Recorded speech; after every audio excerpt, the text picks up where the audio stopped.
historii Warszawy i Polski, a w telewizji polskiej pokazują, że była nas garstka. Telewizja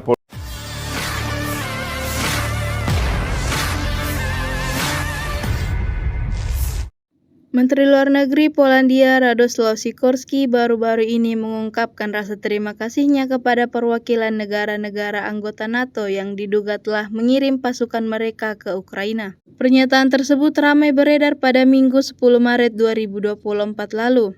Namun dalam pernyataannya, Sikorski menolak untuk menjelaskan lebih lanjut jumlah pasukan tersebut dan negara asal mereka.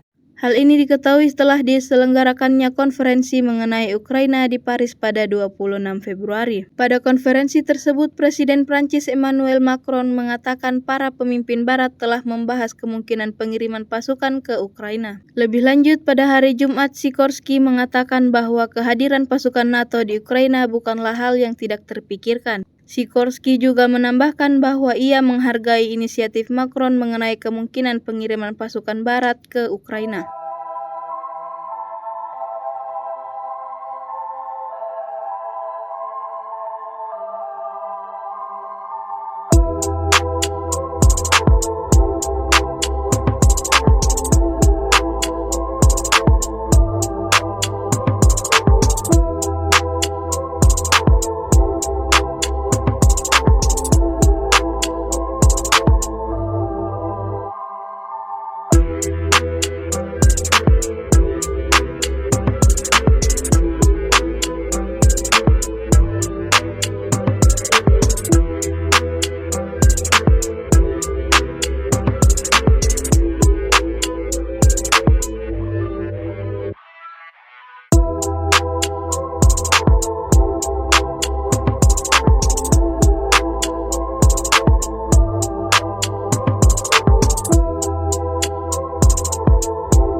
Download Tribun X sekarang, menghadirkan lokal menjadi Indonesia.